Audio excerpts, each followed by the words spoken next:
പറക്കാം സ്വപ്ന രാജ്യത്തിന്റെ എല്ലാ പ്രേക്ഷകർക്കും ഹൃദയം നിറഞ്ഞ ക്രിസ്മസ് പുതുവത്സരാശംസകൾ. പറക്കാം സ്വപ്ന രാജ്യത്തേക്ക്. നിങ്ങൾക്ക് എക്സ്പീരിയൻസ് ഉള്ള വെൽഡർ, പ്ലംബർ, ഇലക്ട്രീഷ്യൻസ്, ചില സമയങ്ങളിൽ ഡ്രൈവേഴ്സിനൊക്കെ വേക്കൻസികൾ വരാറുണ്ട്. അങ്ങനെയുള്ളവർക്ക് കൃത്യമായ മാർഗനിർദ്ദേശങ്ങൾ അനുസരിച്ച് ഗവൺമെൻറ് റിക്രൂട്ട്മെൻറ്റ് നടത്തും. ചിലപ്പോൾ ഇൻ്റർവ്യൂ വളരെ ഇമ്പോർട്ടൻ്റ് ആണ്. ആയിരക്കണക്കിന് മലയാളികളാണ് വർക്ക് പെർമിറ്റ് നല്ല നല്ല കമ്പനികളിൽ നിന്ന് കിട്ടി വെയിറ്റ് ചെയ്യുന്നത്. ഞങ്ങളുടെ ക്ലയൻറ്റ്സ് വെയിറ്റ് ചെയ്യുന്നുണ്ട്. ഞങ്ങളുടെ ക്ലയൻറ്റ്സിന് ലോട്ടറിയിലൂടെ ഡേറ്റ് കിട്ടുന്നവരുമുണ്ട്. വിസ സക്സസിൽ റിജക്ഷൻ വരുന്നവരുണ്ട്. അപ്പോൾ ഈ പറയുന്ന ഈ സക്സസ് ഒക്കെ പല രാജ്യങ്ങളിലും വളരെ കുറവാണ്. ഓപ്പർച്യൂണിറ്റീസൊക്കെ വളരെ കുറച്ചുകൊണ്ടിരിക്കും. ഓപ്പർച്യൂണിറ്റീസ് അറിയില്ല. പറക്കാം സ്വപ്നരാജ്യത്തേക്ക് ഏവർക്കും സ്വാഗതം. Europe skilled unskilled work permit സാധ്യതകൾ. യൂറോപ്യൻ രാജ്യങ്ങളിൽ ഇന്ത്യയിൽ നിന്നും higher studies, health care, IT, engineers മുതലായവർ മാത്രമല്ല ഇമിഗ്രേറ്റ് ചെയ്യപ്പെടുന്നത്. സ്കിൽഡ് അൺസ്കിൽഡ് മേഖലയിൽ ഉള്ളവരുമുണ്ട്. യൂറോപ്യൻ രാജ്യങ്ങളിലേക്ക് എങ്ങനെയാണ് ജനറൽ വർക്കർ, സ്കിൽഡ് വർക്കേഴ്സ്, അതായത് വെൽഡേഴ്സ്, പ്ലംബേഴ്സ്, ഇലക്ട്രീഷ്യൻ മുതലായ മേഖലയിലുള്ളവരുടെ സാധ്യതകളും VFS appointment, work permit process, visa processing എന്നിവയെപ്പറ്റിയാണ് നമ്മൾ ഇന്ന് മനസ്സിലാക്കാൻ പോകുന്നത്. നമസ്കാരം. ആംഷ ഇമിഗ്രേഷൻ്റെ ഒരു പുതിയ വീഡിയോയിലേക്ക് സ്വാഗതം. ഇന്ന് ഞാൻ സംസാരിക്കാൻ ഉദ്ദേശിക്കുന്നത് യൂറോപ്പിലേക്ക് വർക്ക് പെർമിറ്റ് തിരയുന്നവർക്ക് വേണ്ടിയിട്ടാണ്. സ്കിൽ അൺസ്കിൽ കാറ്റഗറി ധാരാളം പേര് യൂറോപ്പിലേക്ക് വർക്ക് പെർമിറ്റ് തിരയുന്നുണ്ട്, അല്ലെങ്കിൽ അതിനുവേണ്ടി ശ്രമം നടത്തുന്നുണ്ട്. അപ്പോൾ ഇവർക്ക് വേണ്ടി ലളിതമായ കുറച്ച് കാര്യങ്ങൾ മനസ്സിലാക്കി തരുന്നു.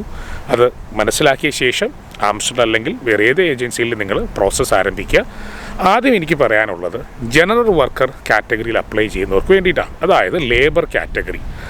അത് പലരും വിചാരിക്കുന്നത് വെയർ ഹൗസ് പാക്കിംഗ് ജോലി, വളരെ സിമ്പിൾ ജോലിയല്ലേ, പാക്ക് ചെയ്ത് കൊടുക്കുക, ഇങ്ങനൊരു ജോലി ആഗ്രഹിക്കുന്നുണ്ട്. അവർ വലിയ കഠിനാധ്വാനമൊന്നുമില്ല.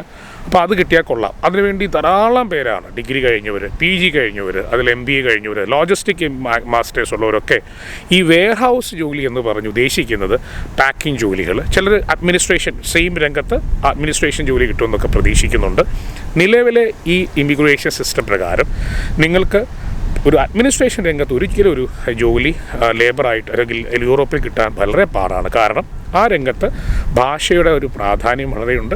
കുറേ എക്സ്പീരിയൻസ് ഒക്കെ ചോദിക്കുന്നുണ്ട്. നിലവിൽ ഇന്ത്യയിൽ നിന്ന് നേരിട്ടുള്ള റിക്രൂട്ട്മെൻറ്റ് വളരെ കുറവാണ്. ഞാൻ അതിനെപ്പറ്റി മറ്റൊരു വീഡിയോയിൽ പറയുന്നുണ്ട്, അത് കാണാം, ഉടനെ തന്നെ ഉണ്ടാവും. പിന്നെ ജനറൽ കാറ്റഗറി, കഠിനാധ്വാനം ചെയ്യുന്ന ജോലിയാണ് ജനറൽ കാറ്റഗറി. ഒരു വെയർ ഹൗസ് ആയിക്കോട്ടെ, ഏത് കമ്പനിയിലായിക്കോട്ടെ, നിങ്ങൾക്ക് ജനറൽ വർക്കർ ആണെങ്കിൽ അവിടെ ക്ലീനിങ് ഉണ്ടാവും, ലോഡിംഗ് ഉണ്ടാവും, അൺലോഡിംഗ് ഉണ്ടാവും, ചിലപ്പോൾ മീറ്റ് പ്രോസസ്സിംഗ് ആയിരിക്കും. ഒരേ കമ്പനി തന്നെ ആവില്ല. ആ കമ്പനിയുടെ പല മേഖലയിൽ ജോലി ചെയ്യേണ്ടതുണ്ട്. കൺസ്ട്രക്ഷൻ വർക്ക് ഉണ്ടെങ്കിൽ അവിടെയും പോകേണ്ടി വരും. അങ്ങനെ ഇത്തരത്തിലുള്ള എന്ത് ജോലിക്കും തയ്യാറായ ആളുകൾ അതോടൊപ്പം തന്നെ ഇത്തരത്തിലുള്ള ഏതെങ്കിലും ജോലിയിൽ എന്തെങ്കിലും എക്സ്പീരിയൻസ് ഉള്ളവർ മാത്രം ഈ പരിപാടിക്ക് ഇറങ്ങുക. നിങ്ങളൊരു അക്കൗണ്ട്സായിട്ട് ജോലി ചെയ്യുന്നു, ഓഫീസ് വർക്ക് ചെയ്യുന്നു, വീഡിയോ എഡിറ്റിംഗ് ചെയ്യുന്നു, അങ്ങനെ ഒരു പ്രൊഫൈലുള്ള ജോലി ചെയ്തുകൊണ്ടിരിക്കുന്ന ആളുകൾ ദയവായി ശ്രദ്ധിക്കുക. നിങ്ങൾക്ക് പറ്റിയ പരിപാടിയല്ല ഈ ജനറൽ വർക്ക് എന്ന് പറയുന്നത്. ഒന്നാമത്തെ കാര്യം, നിങ്ങൾ നാട്ടിൽ ഇത്തരത്തിലുള്ള ജോലികൾ ചെയ്തവരുടെ എണ്ണം വളരെ കുറവായിരിക്കും ഈ മേഖലയിലൊക്കെ ജോലി ചെയ്തുകൊണ്ടിരിക്കുന്നത്. അതുപോലെ തന്നെ നല്ല കാലാവസ്ഥ വ്യത്യാസമുള്ള നല്ല തണുപ്പുള്ള രാജ്യം, അല്ലെങ്കിൽ ഈ ലോഡിങ് അൺലോഡിങ്, അല്ലെങ്കിൽ യൂറോപ്യൻകാരുടെ കൂടെ ജോലി, അവർ വളരെ കഠിനാധ്വാനികളാണ്. ചില സമയത്ത് ജോലി ചെയ്യുന്നവരുടെ കാര്യമാണ് പറഞ്ഞത്. അപ്പോൾ അവരുടെ കൂടെ നിന്ന് നമ്മൾ ജോലി ചെയ്യേണ്ടി വരും. അപ്പോൾ നിങ്ങൾക്കിത് സാധിക്കുമല്ലോ എന്ന് ആലോചിക്കുക. അതുപോലെ തന്നെ നിലവിലെ കമ്പനികളൊന്നും അങ്ങനെയുള്ളവർക്ക് അവസരം തരുന്നില്ല. കാരണം ധാരാളം മലയാളികൾ ഇവിടെ വന്നിട്ട് ഈ പണിയൊന്നും എടുക്കാൻ പറ്റാതെ ആയിട്ടുണ്ട്. ചിലർ ഈ കൂട്ടത്തിൽ രക്ഷപ്പെട്ടവരുമുണ്ട്. കാരണം വെയർ ഹൗസിലൊക്കെ ജോലിക്ക് പോയിട്ട് അവരുടേതായ ഒരു പ്രത്യേക ടാലൻ്റൊക്കെ വെച്ചിട്ട് അവിടുന്ന് അവർ രക്ഷപ്പെട്ടു പോയിട്ടുണ്ട്. പക്ഷേ നിലവിൽ ഇപ്പോൾ എല്ലാ മലയാളികളെയും അങ്ങോട്ട് യൂറോപ്പിലേക്ക് ജനറൽ വർക്കർ കാറ്റഗറിയിൽ കൊണ്ടുപോകാൻ രാജ്യങ്ങളിലൊന്നും കമ്പനികളൊന്നും ആഗ്രഹിക്കുന്നില്ല. അപ്പം നിങ്ങൾ ഈ മേഖലയിൽ, അതായത് ശാരീരിക അധ്വാനമുള്ള മേഖലയിൽ എന്തെങ്കിലും തരത്തിലുള്ള എക്സ്പീരിയൻസ് ഉണ്ടെങ്കിൽ മാത്രം നിങ്ങൾ യൂറോപ്പിലെ വർക്ക് പെർമിറ്റിൻ്റെ ഒരു സാധ്യത അന്വേഷിക്കുക. യൂറോപ്പിലേക്ക് തൊഴിൽ തേടുന്നവർ അത്യാവശ്യം യൂറോപ്പിനെപ്പറ്റി മനസ്സിലാക്കി വയ്ക്കുന്നത് നന്നായിരിക്കും. അതിൽ പ്രധാനം എന്താണ്? ഷെങ്കൻ എന്താണ്? നോൺ ഷെങ്കൻ രാജ്യങ്ങൾ, യൂറോപ്യൻ യൂണിയൻ മുതലായവയാണ്.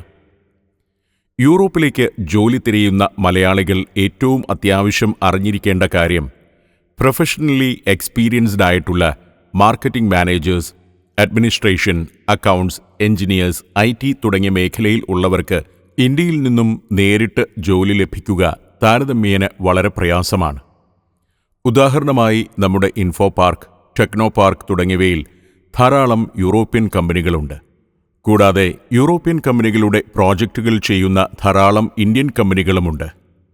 ഈ കമ്പനികളിൽ ഭൂരിഭാഗവും വർക്ക് ചെയ്യുന്നത് IT എഞ്ചിനീയേഴ്സ്, അഡ്മിൻ മാനേജ്മെന്റ് തുടങ്ങിയ പ്രൊഫഷണലുകളാണ്. ഈ കമ്പനികളിൽ വർക്ക് ചെയ്യുന്ന പ്രൊഫഷണൽസിന് അവരുടെ സ്കില്ലിൻ്റെയും എക്സ്പീരിയൻസിൻ്റെയും അടിസ്ഥാനത്തിൽ ഓൺ-സൈറ്റ് ജോബ് അല്ലെങ്കിൽ ട്രെയിനിങ്ങിനായി കമ്പനികൾ നാട്ടിൽ നിന്നും പല യൂറോപ്യൻ രാജ്യങ്ങളിലേക്ക് അയക്കുന്നു. ഇവയെ onsite or intra company transfer എന്നറിയപ്പെടുന്നു. കൂടാതെ ഓൺലൈൻ ജോബ് ഹണ്ടിംഗ് പോർട്ടലുകളായ ലിങ്ക്ഡിൻ, ഇൻഡീഡ്, അതുപോലെ യൂറോപ്പിലെ ഓരോ രാജ്യങ്ങളിലെയും ജോബ് സൈറ്റുകൾ വഴി ധാരാളം മലയാളികൾ എംപ്ലോയേഴ്സിനെ കണ്ടെത്തി ഇൻ്റർവ്യൂ കഴിഞ്ഞ് ജോലി നേടി യൂറോപ്പിലേക്ക് ചേക്കേറാറുണ്ട്. അതേപോലെ ട്രേഡ് വർക്കേഴ്സ്, നിങ്ങൾക്ക് എക്സ്പീരിയൻസ് ഉള്ള വെൽഡർ, പ്ലംബർ, ഇലക്ട്രീഷ്യൻസ്, ചില സമയങ്ങളിൽ ഡ്രൈവേഴ്സിനൊക്കെ വേക്കൻസികൾ വരാറുണ്ട്. അങ്ങനെയുള്ളവർക്ക് കൃത്യമായ മാർഗ്ഗനിർദ്ദേശങ്ങൾ അനുസരിച്ച് ഗവൺമെൻറ് റിക്രൂട്ട്മെൻറ്റ് നടത്തും. ചിലപ്പോൾ ഇൻ്റർവ്യൂ വളരെ ഇമ്പോർട്ടൻ്റ് ആണ്, റെഫറൻസ് ലെറ്റർ ഇമ്പോർട്ടൻ്റ് ആണ്. എന്നാൽ പോലും ഈ പറയുന്ന ഒത്തിരി വേക്കൻസികളൊന്നും ഇപ്പോൾ നിലവിൽ വരുന്നില്ല. അപ്പോൾ ജനറൽ വർക്കർ കാറ്റഗറിയിൽ അല്ലെങ്കിൽ സ്കിൽ വർക്കർ കാറ്റഗറിയിൽ യൂറോപ്പിലെ അപേക്ഷിക്കുന്നവർ ശ്രദ്ധിക്കുക, അവനവന് ഈ ജോലിക്ക് അർഹമാണോ എന്ന് നോക്കിയിട്ട് മാത്രം ശ്രമിക്കുക. നമുക്കറിയാം, ഞാനൊരു റിക്രൂട്ട്മെൻറ്റ് അല്ലെങ്കിൽ ഇമിഗ്രേഷൻ രംഗത്ത് വർഷങ്ങളായിട്ട് പ്രവർത്തിക്കുന്ന ആളുകളാണ്. അപ്പം ഞങ്ങൾക്കറിയാം നിങ്ങളെല്ലാവരുടെയും ആഗ്രഹം ഏതെങ്കിലും ഒരു ഗൾഫ് അല്ലാതെ ഒരു രാജ്യത്തൊന്ന് പോകണം, ഒരു വെസ്റ്റേൺ രാജ്യത്തിൻ്റെ കൾച്ചർ അനുസരിച്ചൊന്ന് ജീവിക്കണം. ഇത് തന്നെയാണ്. കാരണം നമ്മുടെ ഒരു ചിന്താഗതി മാറിക്കൊണ്ടിരിക്കുന്നു. അതനുസരിച്ചാണ് ധാരാളം പേര് ശ്രമിച്ചിരുന്നു. പക്ഷേ പണ്ടത്തെ പോലെ പോളണ്ടിലോട്ടൊന്നും ഇപ്പോൾ അധികം അന്ന് ആർക്കും പോകുമായിരുന്നു. പോളണ്ടിൽ പോകുന്നതിന് പ്രത്യേകിച്ച് CV മാത്രം മതിയെന്നൊരു കാലഘട്ടം ഉണ്ടായിരുന്നു. നിലവിൽ പോളണ്ട് ഒരു 2018-19 അപേക്ഷിച്ച് നോക്കുമ്പോൾ 2% പോലും ആളുകൾ പോളണ്ടിലേക്ക് പോകുന്നില്ല. കാരണം അവർ VFSൽ ഡേറ്റ് ഇല്ല, അത് ലോട്ടറി സിസ്റ്റമാണ്. ആയിരക്കണക്കിന് മലയാളികളാണ് വർക്ക് പെർമിറ്റ് നല്ല നല്ല കമ്പനികളിൽ നിന്ന് കിട്ടി വെയിറ്റ് ചെയ്യുന്നത്. ഞങ്ങളുടെയും ക്ലയൻസ് വെയിറ്റ് ചെയ്യുന്നുണ്ട്. ഞങ്ങളുടെ ക്ലയൻസിന് ലോട്ടറിയിലൂടെ ഡേറ്റ് കിട്ടുന്നവരുമുണ്ട്, വിസ സക്സസ്സിൽ റിജക്ഷൻ വരുന്നവരുണ്ട്. അപ്പം ഈ പറയുന്ന ഈ സക്സസ് ഒക്കെ പല രാജ്യങ്ങളിലും വളരെ കുറവാണ്. ഓപ്പർച്യൂണിറ്റീസും ഒക്കെ വളരെ കുറച്ചുകൊണ്ടിരിക്കുക. ഓപ്പർച്യൂണിറ്റീസ് അല്ല, ഇമിഗ്രേഷൻ അവർ കൺട്രോൾ ചെയ്തു കൊണ്ടിരിക്കുന്നു പല രാജ്യങ്ങളും. അപ്പോൾ ഏത് രാജ്യത്താണോ പോകുന്നത് ആ രാജ്യത്തെപ്പറ്റി കുറച്ചൊക്കെ ഒന്ന് മനസ്സിലാക്കുക. ഇതൊക്കെ നിങ്ങൾക്ക് അറിയാൻ വേണ്ടി പല സുഹൃത്തുക്കൾ ഇന്ന് യൂറോപ്പിൽ തന്നെയുണ്ട്. ഓരോ രാജ്യങ്ങളും ജീവിക്കുന്ന ഇപ്പോൾ സ്ലോവാക്യ, ഇഷ്ടം പോലെ പേര് മലയാളി സ്ലോവാക്യയിൽ ലേബർ ജോലി ചെയ്യുന്നുണ്ട്. അവരുടെ വീഡിയോസൊക്കെ കാണുക. അതൊക്കെ നമുക്കൊരു റെഫറൻസ് ആണ്. കാരണം അവിടെ പോയി നമുക്ക് കണ്ടെത്താൻ സാധിക്കില്ല. നമുക്ക് വേണ്ടി ജോലി ചെയ്യുന്ന പല ആൾക്കാരും ഈ യൂട്യൂബ് എന്ന സംവിധാനമൊക്കെ വളരെ നല്ലതാണ്. നിങ്ങളതിനെ പോസിറ്റീവായിട്ട് എടുക്കുക. അതുപോലെ തന്നെ ഈ ജനറൽ വർക്കിനെ പറ്റിയൊക്കെ ഒരു ഐഡിയ ഉണ്ടാക്കിയിട്ട് മാത്രം ശ്രമിക്കുക. അപ്പോൾ എക്സ്പീരിയൻസ് ഞാൻ പറഞ്ഞു വളരെ ഇമ്പോർട്ടൻ്റ് ആണ്. അതേപോലെ ഈ പല കമ്പനികളും ഇപ്പോൾ ഇൻ്റർവ്യൂസും നമ്മുടെ റെഫറൻസ് ലെറ്ററും ഡോക്യുമെൻറ്റ്സൊക്കെ വളരെ രീതിയിൽ വെരിഫൈ ചെയ്യുന്നുണ്ട്. അപ്പോൾ നല്ല ഡോക്യുമെൻറ്റ്സ് ഉള്ളതെങ്കിൽ മാത്രം നിങ്ങൾ ഇതിനു വേണ്ടി ഇറങ്ങിത്തിരിക്കുക. അതേപോലെ വിസ നൽകുന്നത് ഒരിക്കലും കമ്പനിയോ അല്ലെങ്കിൽ ആ ഏജൻസിയോ അല്ലെങ്കിൽ നിങ്ങളെ കൊണ്ടുപോകാൻ ഉദ്ദേശിക്കുന്ന സുഹൃത്തോ ആവില്ല. അതൊരു കോൺസുലേറ്റിൽ നിന്ന് കിട്ടുന്നത്. ആ കോൺസുലേറ്റുമായി നമ്മളെ ബന്ധിപ്പിക്കുന്നതിന് ഗവൺമെൻറ് ഓതറൈസ്ഡ് ആയിട്ടുള്ള ഏജൻസികളുണ്ട്. അതിലൊന്ന് VFS ആണ്, വിസ ഫെസിലിറ്റേഷൻ സർവീസ്. അതേപോലെ BLS എന്ന് പറഞ്ഞ സംവിധാനമുണ്ട്. അപ്പോൾ ഇവരൊക്കെ നമുക്ക് ഡേറ്റ് തന്നെങ്കിൽ മാത്രമേ നമ്മുടെ ഫയൽ കോൺസുലേറ്റ് എത്തുള്ളൂ. നമുക്ക് വർക്ക് പെർമിറ്റ് കിട്ടി കാണും, ബാക്കിയുള്ള കോൺട്രാക്ട് ലെറ്റേഴ്സൊക്കെ വന്നിട്ടുണ്ടാകും. പക്ഷേ നമ്മുടെ ഫയൽ വിസയ്ക്ക് വേണ്ടി ആ കോൺസുലേറ്റിൽ, അതായത് കോൺസുലേറ്റിൽ എത്തണമെന്നുണ്ടെങ്കിൽ ഈ ഏജൻസി സംവിധാനം നമുക്ക് വേണ്ടി ജോലി ചെയ്യണം. അപ്പോൾ അവരുടെ ഡേറ്റുകൾ നമുക്ക് ഓൺലൈനായിട്ട് എടുക്കാൻ നമുക്കറിയണം. അതും ഓരോരുത്തരുടെയും ഉത്തരവാദിത്തമാണ്. ഷെങ്കൻ രാജ്യത്ത് പ്രത്യേകിച്ച് വർക്ക് പെർമിറ്റ് കമ്പനി തരുന്നുണ്ട്. പക്ഷേ വിസ റെഡിയാക്കേണ്ടത് അവനവൻ്റെ ഉത്തരവാദിത്തമാണ്. ഒരു ഏജൻസിയിൽ ഒരാൾ നിങ്ങളോട് വരില്ല, നിങ്ങൾ സ്വയമായിട്ട് ഇതൊക്കെ ചെയ്യണം. ഓൺലൈൻ ഡേറ്റ് നിങ്ങൾ തന്നെ എടുക്കണം. അപ്പോൾ ഇതിനെപ്പറ്റിയൊക്കെ ഒന്ന് എന്തെങ്കിലും ഐഡിയ ഉണ്ടാക്കി വെച്ചാൽ മാത്രമേ നിങ്ങൾ ഈ പ്രോസസ്സ് ആരംഭിക്കാവൂ. അല്ലെങ്കിൽ നിങ്ങളുടെ കൺസൾട്ടൻസിയോട് വ്യക്തമായി സംസാരിച്ച് മനസ്സിലാക്കി അവർ നിങ്ങൾക്ക് ചെയ്തു തരാൻ തയ്യാറായ കാര്യങ്ങൾ ഏതൊക്കെയാണ്, നിങ്ങൾ എന്തൊക്കെ ചെയ്യണം എന്നൊക്കെ മനസ്സിലാക്കിയ ശേഷം നിങ്ങൾ ഇറങ്ങിത്തിരിക്കുക. അപ്പം യൂറോപ്പിലേക്ക് ഈ പറയുന്ന എല്ലാം വളരെ പോസിറ്റീവാണ്. നാളെ യൂറോപ്പിൽ പോകാം. ഞാൻ ഈ ഇടയ്ക്ക് ഒരു ഇൻസ്റ്റഗ്രാമിലൊരു വീഡിയോ അയച്ചു തന്നു. ഗീവ് അവേ, ട്രിവാൻഡ്രത്തുനിന്നൊരു കൺസൾട്ടൻസിയാണ് ഒരു ഗീവ് അവേ ആയിട്ട് പോളണ്ടിലേക്കൊക്കെ വിസ കൊടുക്കുന്നു എന്ന് കാണുന്നു. എനിക്കങ്ങനെ അറിയില്ല. അങ്ങനെ അവരുടെ ഫേസ്ബുക്ക് പ്രൊമോഷനായിട്ട് പോളണ്ട് വിസ, യൂറോപ്യൻ വിസ എന്ന് പറയുന്നു. അപ്പോൾ ഒന്നുകിൽ ആ ഏജൻസി പുതിയ ആളുകളായിരിക്കാം, അവർക്ക് ഇതിനെപ്പറ്റിയുള്ള വലിയ ധാരണ ഉണ്ടാവില്ല. ഗൾഫിലെയോ മലേഷ്യയിലോ സിംഗപ്പൂരോ ഒക്കെ റിക്രൂട്ട് ചെയ്യുന്ന വർക്ക് പാസ്സൊക്കെ എടുക്കുന്ന പോലെ ആയിരിക്കുമെന്നാണ് ഈ ഷെങ്കൻ കൺട്രിയെ പറ്റിയൊക്കെ വിശ്വസിച്ചിരിക്കുന്നത്. അപ്പോൾ നിങ്ങൾ ഏജൻസി തിരഞ്ഞെടുക്കുമ്പോഴും ഒരു എക്സ്പീരിയൻസ് ഒക്കെ ഉണ്ടെന്ന് നോക്കുക. ഈ കാറ്റഗറിയിൽ എല്ലാം പെർഫെക്റ്റായ ഏജൻസികളുടെ എണ്ണം വളരെ കുറവാണ്. ഇതിൽ 100 പേരെ എടുക്കുന്നു, 100 പേർക്ക് വിസ കൊടുക്കുന്ന ഏജൻസികളുടെ എണ്ണം കുറവാണ്. അപ്പം എല്ലാവർക്കും കുറ്റങ്ങളും അല്ലെങ്കിൽ പോസിറ്റീവ് നെഗറ്റീവും ഉണ്ട്. അതുപോലെ തന്നെ ഗവൺമെൻറ് ഓഫ് ഇന്ത്യയുടെ 1000+ ലൈസൻസുകളുണ്ടോ എന്നുകൂടെ നിങ്ങളൊന്ന് നോക്കുക. അതിനെ സംബന്ധിച്ചുള്ള ഐഡിയകൾ നിങ്ങൾ ഉണ്ടാക്കിയെടുക്കുക. അപ്പോൾ എന്തായാലും യൂറോപ്പിലേക്ക് ഇമിഗ്രൻ്റായിട്ട് അല്ലെങ്കിൽ വർക്കറായിട്ട് പോകാൻ ആഗ്രഹിക്കുന്നവർ കുറേ കൂടെ സീരിയസ് ആയിട്ട് ആലോചിക്കുക. നിങ്ങൾ ഈ പറയുന്ന ഫീസ് സ്ട്രക്ചേഴ്സ് നോക്കുക, അതിൻ്റെ റീഫണ്ട് പോളിസി. എന്തായാലും ഏജൻസി ഒരു ഫീസ് ചാർജ് ചെയ്യും, അവർക്ക് ടാക്സ് ഉണ്ട്. ജെന്യൂൻ ഏജൻസികൾക്കൊക്കെ ടാക്സ് അടയ്ക്കേണ്ടി വരും, കൺസൾട്ടൻറ്റിൻ്റെ ഫീസ് അടയ്ക്കേണ്ടി വരും. ഇതൊന്നും ആരും വെറുതെ ചെയ്തു തരില്ല. ഞങ്ങളാണെങ്കിൽ പോലും ഇതിൻ്റെ ഒരു കോൺട്രാക്ട് സൈൻ ചെയ്യാൻ വേണ്ടി ധാരാളം എക്സ്പെൻസ് ഞങ്ങളും ഇൻവെസ്റ്റ് ചെയ്ത് തന്നെയാണ് ഇതിൻ്റെ മുന്നോട്ട് വരുന്നത്. അതുകൊണ്ട് തന്നെ നമുക്കും ഫീസ് ഉണ്ട്. പക്ഷേ കമ്പാരിറ്റീവ്ലി ഏറ്റവും കുറച്ച് ഫീസ് ചെയ്യാൻ ഞങ്ങൾ ശ്രമിക്കുന്നുണ്ട്. പക്ഷേ ഞങ്ങളുടെ ഒരു ബലഹീനത എല്ലാവർക്കും ഇത്തരത്തിലുള്ള ജോലികൾ വാങ്ങിച്ചു തരാൻ സാധിക്കുന്നില്ല എന്നതാണ് ഞങ്ങളുടെ ബലഹീനത. 2026 ആംസ്റ്റർഡാം ഇമിഗ്രേഷനും ധാരാളം ഓപ്പർച്യൂണിറ്റികൾ ഒരുക്കുന്നുണ്ട്, പല കാറ്റഗറിയിലായിട്ടുള്ളത്. പോളണ്ട് ഒഴിച്ചുള്ള രാജ്യങ്ങളിലേക്ക് ഞങ്ങൾ വിസ ഫെസിലിറ്റേഷൻ അപ്പായി നിൽക്കുന്ന കൺട്രീസിലൊക്കെ ഞങ്ങൾ റിക്രൂട്ട്മെൻറ്റ് 2026 ആരംഭിക്കുന്നുണ്ട്. അതിൻ്റെ CV സെലക്ഷൻ നടപടികൾ ഞങ്ങൾ തുടങ്ങിയിട്ടുണ്ട്. അതുമായി നിങ്ങൾക്ക് ബന്ധപ്പെട്ട് നിങ്ങളൊരു ഈ പറയുന്ന ജനറൽ കാറ്റഗറിയിൽ എക്സ്പീരിയൻസ് ഉണ്ട്, അതുപോലെ തന്നെ നിങ്ങൾക്ക് ട്രേഡ് വർക്ക്സിൽ എക്സ്പീരിയൻസ് ഉണ്ട്, വെൽഡർ, പ്ലംബർ, ഇലക്ട്രീഷ്യൻസ് അങ്ങനെയുള്ള എക്സ്പീരിയൻസ് ഉണ്ട്. അപ്പോൾ നിങ്ങളുടെ ഫയലുകൾ മാക്സിമം ആംസ്റ്ററിൻ്റെ ലൈസൻസ് ഓതറൈസ്ഡ് ഓഫീസുകളിൽ എത്തിക്കാൻ ശ്രമിക്കുക, അല്ലെങ്കിൽ അവരുമായി ബന്ധപ്പെടുക. ആംസ്റ്റർ റിക്രൂട്ട്മെൻറ്റ് ഓഫീസ് ഉള്ളത് തിരുവനന്തപുരത്താണ്. നിങ്ങൾക്ക് തിരുവനന്തപുരത്ത് പോയി കഴിഞ്ഞാൽ ഗവൺമെൻറ് ഓഫ് ഇന്ത്യയുടെ 1000+ ലൈസൻസ് ഉള്ള ഓഫീസാണ് അവിടെ. 1000+ മീൻസ് ഒരു ലൈസൻസ് കാറ്റഗറിയാണ്. അപ്പോൾ അതിൽ നിങ്ങൾക്ക് വ്യക്തമായ ഇൻഫർമേഷൻ തരുന്നതിന് വേണ്ടി വിസ ട്രെയിൻഡ് ആയിട്ടുള്ള ഓഫീസേഴ്സ് ഉണ്ട്. അവരതിൻ്റെ പോസിറ്റീവും നെഗറ്റീവും കാര്യങ്ങൾ പറഞ്ഞു തരും. ആംസ്റ്റർ ലൈസൻസ് HR പ്ലേസ്മെൻറ്റ് മിഡിൽ ഈസ്റ്റിലുള്ളത് അബുദാബിയാണ്. അബുദാബിയിലും അടുത്ത് തന്നെ ഒമാനിലും നമുക്ക് ഇതിൻ്റെ ഓഫീസ് വരുന്നുണ്ട്. ഒമാനിലും നിങ്ങൾക്ക് നേരിട്ട് തന്നെ ഇതിൻ്റെ കാര്യങ്ങളൊക്കെ വന്നറിയാം. ചിലരാകട്ടെ തങ്ങളുടെ സുഹൃത്തുക്കൾ, ബന്ധുക്കൾ തുടങ്ങിയവർ വഴി യൂറോപ്പിൽ എത്തിപ്പെടുകയും അവർ റെഫർ ചെയ്ത കമ്പനികളിൽ നിന്നും ജോലി ലഭിച്ച് യൂറോപ്പിലേക്ക് മൈഗ്രേറ്റ് ചെയ്യുന്നവരുമുണ്ട്. ഇന്ത്യയിലെത്തി ഗൾഫ് രാജ്യങ്ങളിലെ പോലെ യൂറോപ്യൻ കമ്പനികൾ 100 കണക്കിന് പ്രൊഫഷണൽസിനെ നേരിട്ട് ഇൻ്റർവ്യൂ നടത്തി റിക്രൂട്ട് ചെയ്യുന്ന രീതി പൊതുവെ കണ്ടുവരുന്നില്ല.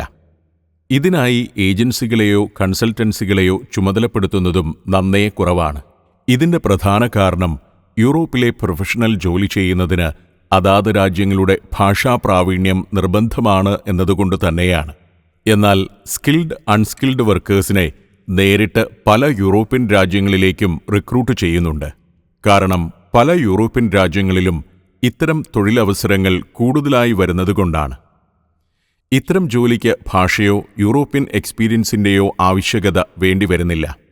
ഇന്ത്യയിൽ നിന്നും ധാരാളം തൊഴിലാളികൾ ഹെൽപ്പേഴ്സ് മുതൽ വെൽഡർ, ഇലക്ട്രീഷ്യൻ, ഡ്രൈവർ എന്നീ മേഖലയിൽ എത്തിച്ചേർന്നിട്ടുള്ള രാജ്യങ്ങളാണ് Malta, Poland, Hungary, check republic, Slovakia, Slovenia, Germany മുതലായവ.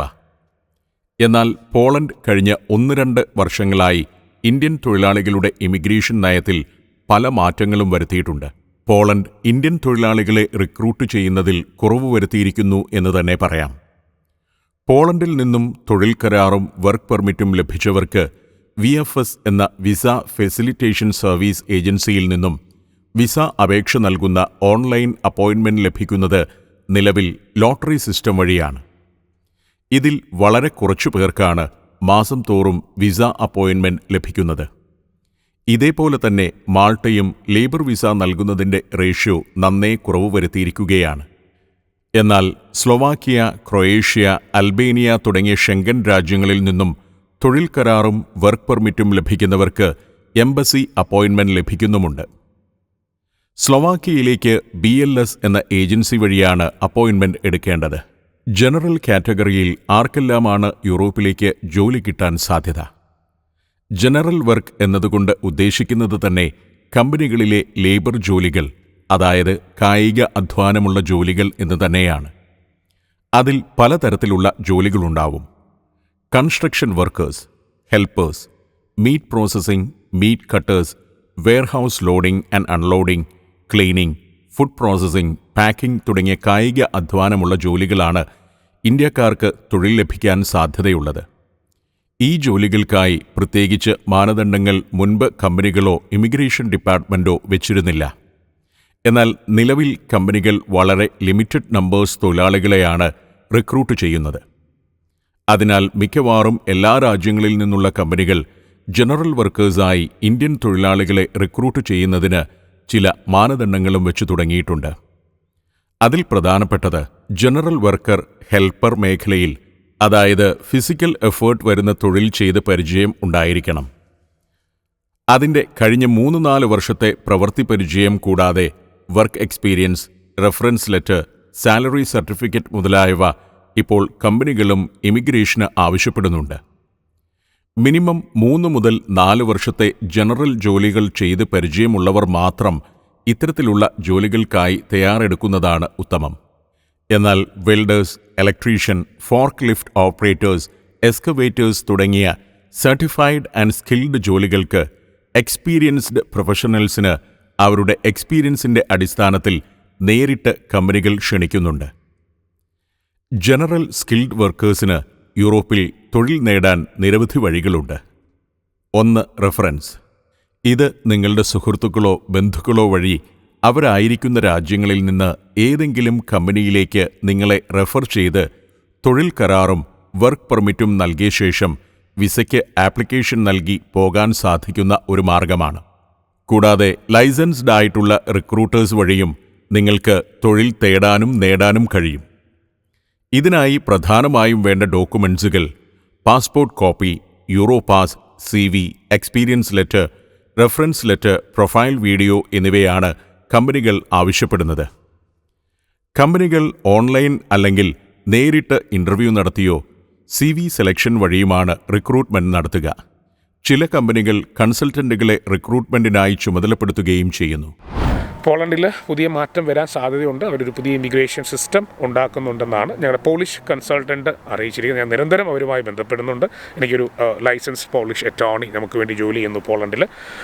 ഒരു മലയാളി കൺസൾട്ടൻറ്റ് ഞങ്ങൾക്ക് വേണ്ടി പോളണ്ടിൽ വർക്ക് ചെയ്യുന്നുണ്ട്. പോളണ്ടുമായി നിരന്തരം ഞങ്ങൾ ബന്ധപ്പെടാറുണ്ട്.